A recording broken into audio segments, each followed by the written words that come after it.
ngarang ikoi taxonomic hierarchy bhok tawre chapter number 14 biological classification jigi biological diversity jigi ngasi makha ta boina ngasi ikoi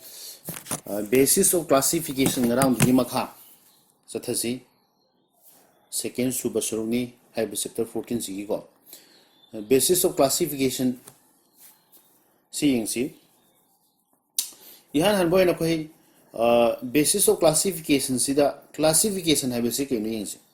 classification hai base animals singbu ordering to bani animals khata bu ne ko ma no like to bu animals khata bu ire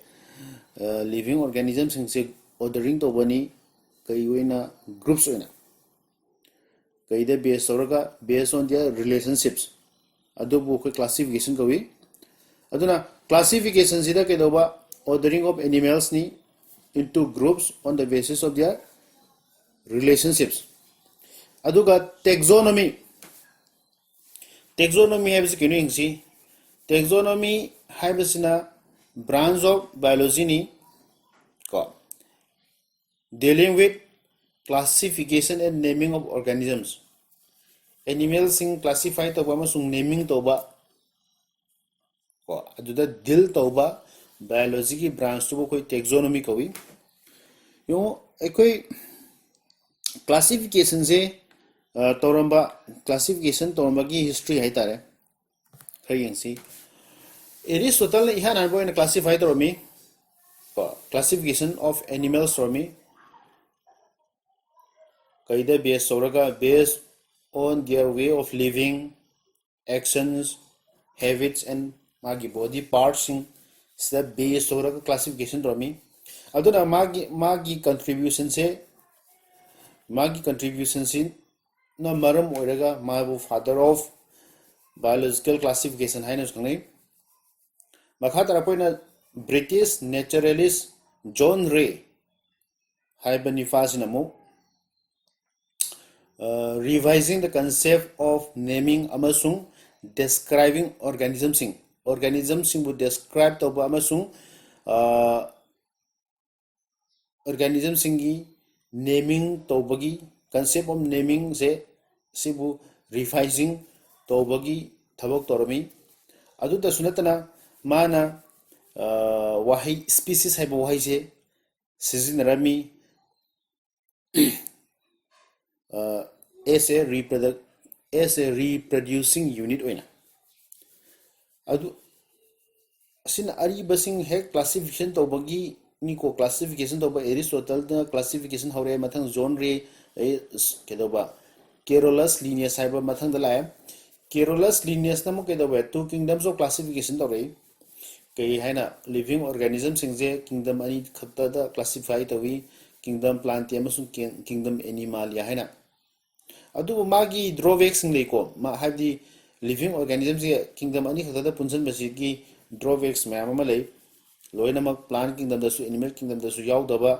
living organisms mayam ma lei makhoi sing du gi su ton ba kingdom makha tar ko da di sum yeng ji makha tar ko khai dok yaw kini ko two kingdoms of classification je chumba na te Linnaeus ko mamang tongre taxonomic hierarchy semba ko scientific naming toba binomial nomenclature toba simyam singje Linnaeus की contribution gatani Linnaeus से aduna maze Linnaeus की contribution में amजना maze father of taxonomy है ना सुखने वो my contribution से में amजना Aristotle के है बा father of biological classification Linnaeus ना father of taxonomy makha tarpa ma two kingdoms of classification si ke makha da su kingdom Monera Protista fungi makhoi myam singse myam puthorok pa hai tare puthorok pa simtok pa myam singi scientist myam ma laikre madu sing do noi like te mention tawre adubu hoji appreciate tawraga chanariba appreciation toiba aduma makhagi classification di five kingdoms of classification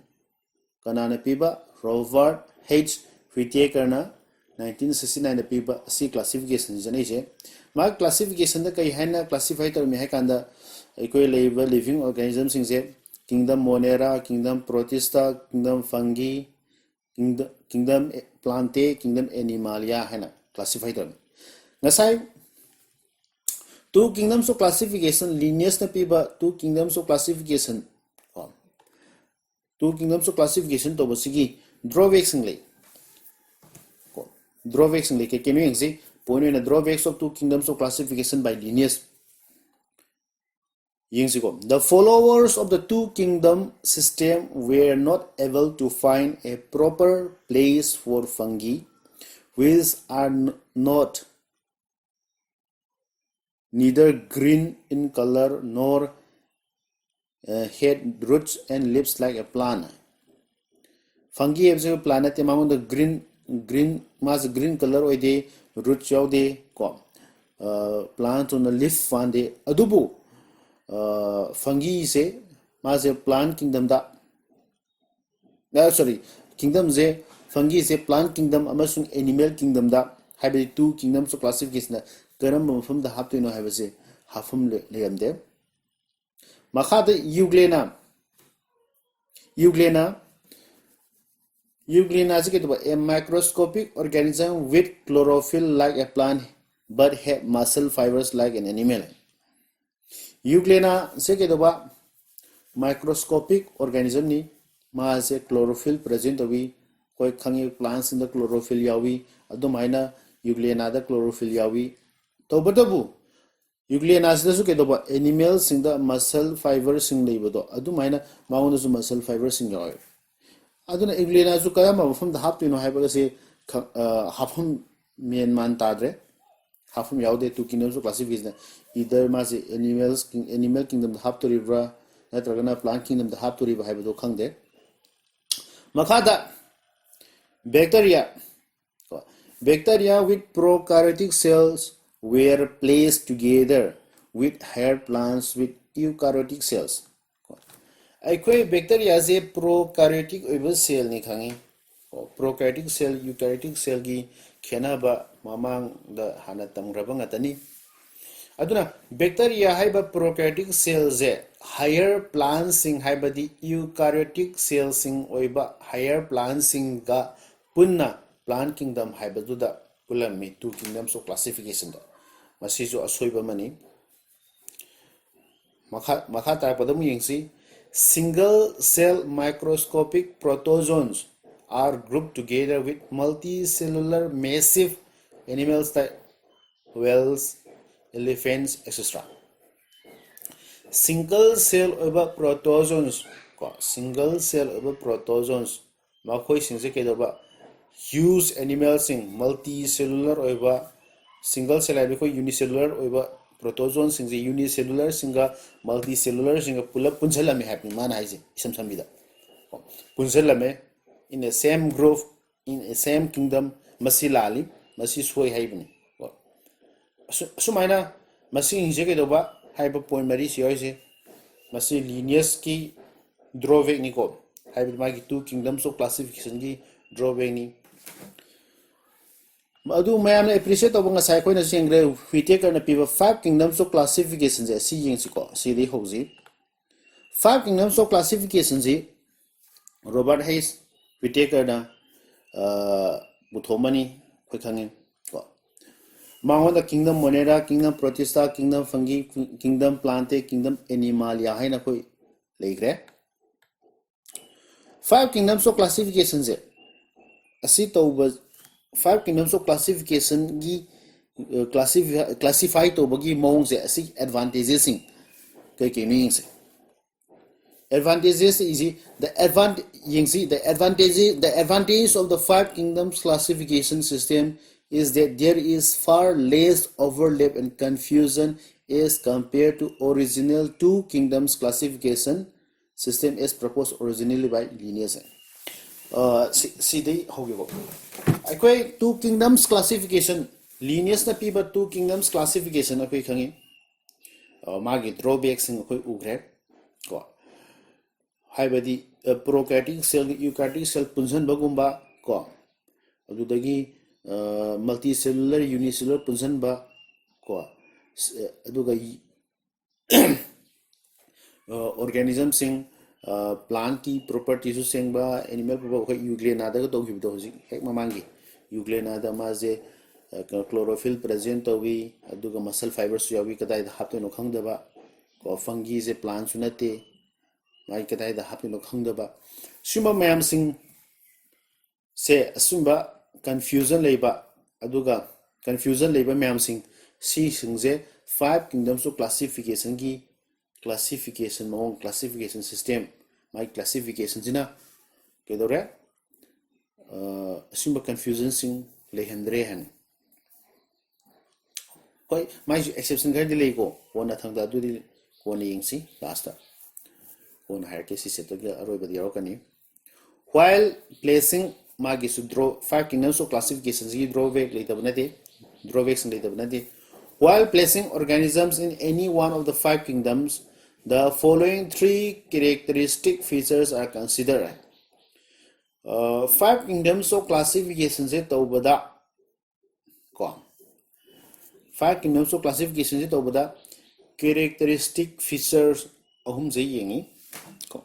have characteristic features sing je sida base tawraga classify tawbuduna ni ma se mayam appreciate tawi se ko appreciate toiba se magi advantages ni se yengsi magi characteristic feature ahum se ke kino yengsi the kind of cells that make up the organism dubu semiba kind of cell haibadi either prokaryotic la eukaryotic la haibadi ready ke doba the number of cells that make up the organisms second point is unicellular oiribra multicellular oiribra haibadi yenega aham bene ke doba types of cell ni kind of cells either prokaryotic or eukaryotic that is the first point and in the second point unicellular multicellular haibaduni aduga third point si yengsi the method by which the organisms obtain food organism no matokam na my food obtain doge my nutrients ka my fungi ekoi khangi autotrophic oibra heterotrophic oibra ko heterotrophic dum makhal mem khaido khre saprophytic ko parasitic holozoic saprozoic mem legre adumba sing dasu haiba mai gi food obtain to bagi mong du dasu based to classification ji to bani shumba mem sing ji yang classify to bani na haiba characteristic features sing ji yang classify to bani na ma je appreciate to ini ma advantages mem le bani hoji kingdom monera ko five kingdoms of classification ji ahanba kingdom monera sing ji kingdom monera the yari base about 10,000 non species sing yawi lay magi yingsi ko cells are prokaryotic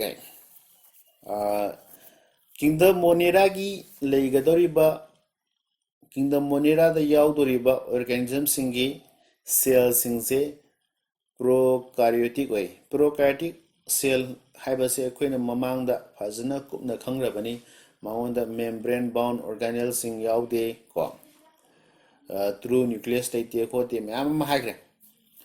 they have a ko hambagi point amalekre ko prokaryotic way cells are prokaryotic and second point dumak kanwani ko koi prokaryotic cell khangagadi samana rapni they have a nuclear region containing a chromosome monera sing kedore magi nuclear region legani chromosome sing yawa organized into a circle and they also have ribosomes for protein synthesis makhada zu example when a diagram when in a su uli bacteria cell ko bacterial cell sidesu sum ugani monera sing kedore prokaryotic cell ni makoida nuclear region sing chromosome yawa nuclear region sing lei makoinje organized into a circular form the organized adu tasnatana makoida kedore monera sing the ribosome sing yawi protein synthesis tona bago ribosome sing yawi Monera singse kedore mokoina human beings in the disease cause obey adu ayambadi decomposer singni aduna moise nutrients sing recycling to boda yam maru ni singi hai base monera ki example su gire se bacteria cyanobacteria de magi diagram picture hab record si bacterial cell ni ko prokaryotic cell ma hanga ka di noi yek pada su dama si bacterial cell sum yek pi ai ko sum haijen ma fai mathang kingdom protista da there is a around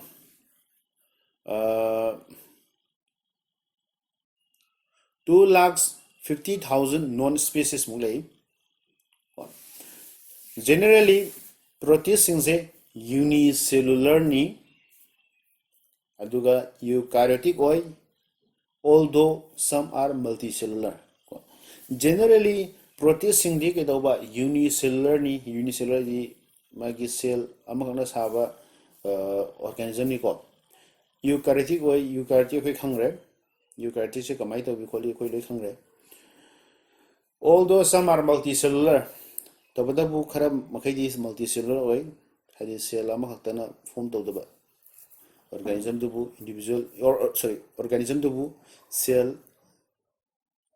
mayamana punsal sem ni ko some forms are responsible for causing disease in humans and other organisms protein se khara moi ji ke doba human beings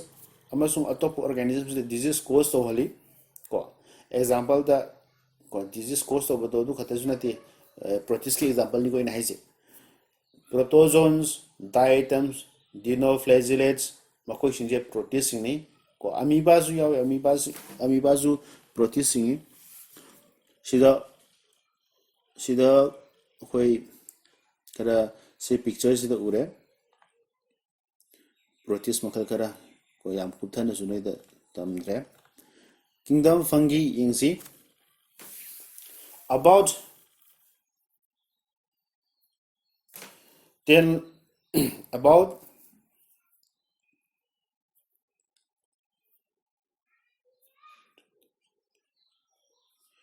1 lakh non species mo fungi dalai fungi sinze ke dore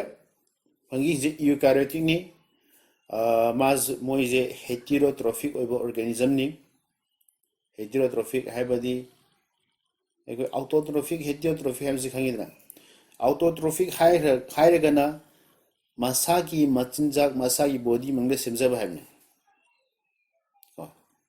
adu heterotrophic ti masagi machinjak masagi body mangde semjaba ngamde madi prepare food oina sine heterotrophic nutrition level organisms in the aduna fungi sing ke dore eukaryotic ni makoi heterotrophic organisms ni makoi sinje merely decomposers oina serve to we aduda natana important recycling materials in important recycling materials in makoina provide to we their cell walls are made of cellulose makoi cell walls in cellulose na semi amasung chitin na semi habadi fungi singi cell walls in cellulose amasung chitin na semi aduga makoi gi body mangda food materials in reserve carbohydrates as food when stored away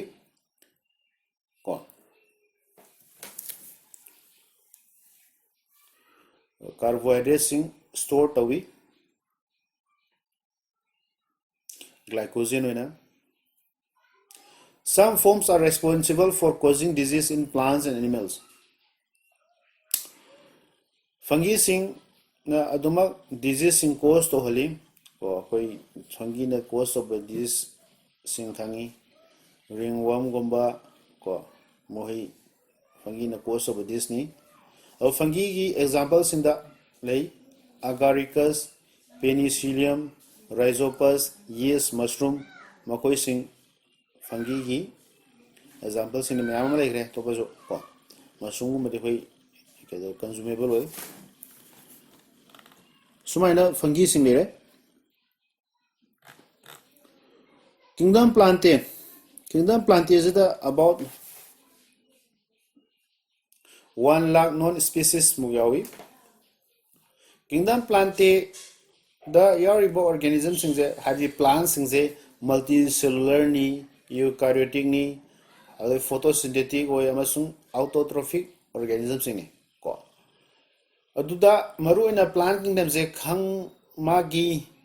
plant kingdom se gi magi subdivision sing magi division sing ma'am खाई कि है thallophyta bryophyta pteridophyta spermatophyte gymnosperms angiosperms है खाई मोई सिंजे फजन understand तौगे है कदी असिगी chart सिमा हाना कुपना खंग बताई plant kingdom से असिगी चार्ट से येंसिको प्लांट किंगडम से के दोबा अनि थोंना खाई दे के है ना do not have differentiated plant body do not have differentiated plant body hai body thallus ko plant body da thallus oibo oidaba gi makha pon hai thalophyta sindi wagi plant body da thallus oi abdi thallus hai bagi athadi keino hai gadi magi body magi plant body duda roots kumba stem leaves ko size differentiate to mungam da karam ban stem no karam ban root no karam ban leaves no ha do khang bangam da adu mai le bu ni ko na thala sai ko aduna thala sai wa hi ri lo ra gani thalo faita kauri bu sisu aduna mangon da thalo faita sin da di body thalas oi or ke hen ha bi ai do not have differentiated plant body ha su ai aduga differentiated plant body singida vascular tissue yaubumuga vascular tissue yaudaba haibama khaide vascular tissue de khoi khangi xylem phloem ko mai conducting tissue sing do aduda differentiated plant body have thallus oidaba singda differentiated plant body sing have thallus oidaba singda kedore ani thon khaide ke hena bryophyta ko bryophyta aduga bryophyta jimu kaino vascular tissue sing present to the bani vascular tissue sing present to badamu ani thona lai pteridophyta haibamga spermatophyta haibamga ko se produces is a sigi mota spermatophyta han isu ko kisu kai de aduna plant kin abje ani thona khaido khre kaido ba thalophyta sina kai haina thallus plant body thallus haibadi differentiated plant body oidaba haitare aduga differentiated plant body oiba singda ani thokna mu khaidoi ke haina vascular tissue present oba amasung vascular tissue present oba vascular tissue present oba sing simu ani thokna khaidoki adu vascular tissue present oba sidi ke kore khoi bryophyta ka hore adu vascular tissue present toba singidi ani thona khaido khe ke hena pteridophyta amasung spermatophyta sini ko koina produce china si ise ko spermatophyta simu ani thona khaido ke hena naked seed leiba amasung naked seed leita baina naked seed leiba singsina mu gymnosperm zaina ko khe aduga naked seed leita ba singsina mu angiosperm zaina ko khe sumaina plant kingdom sumaina khaido ko magi tongan ba division singda thalophyta bryophyta pteridophyta gymnosperms angiosperms ai khangani ko hoi asibo gi de yengasi hayeng makha plant kingdom sigi makha thalophyta bryophyta pteridophyta spermatophyta ke gen habdo kupna hayeng class mu yengasi masigi di asilo selasi loina ma class note nagi notebook ta loina ma hai ba class note sing aina class note I ba ya bagi mong da semi ba sing je ko loina mak sinjelo class note ki mong da ni semi si jo video सिदा लोइना सिंजलो अदुगा notebook ता फजना थमो lockdown को हेक लोइबगा फजना अखोइना check तौगनी को आइना check तौगनी युमदा safe होइना लेरो ओके थैंक यू एवरीवन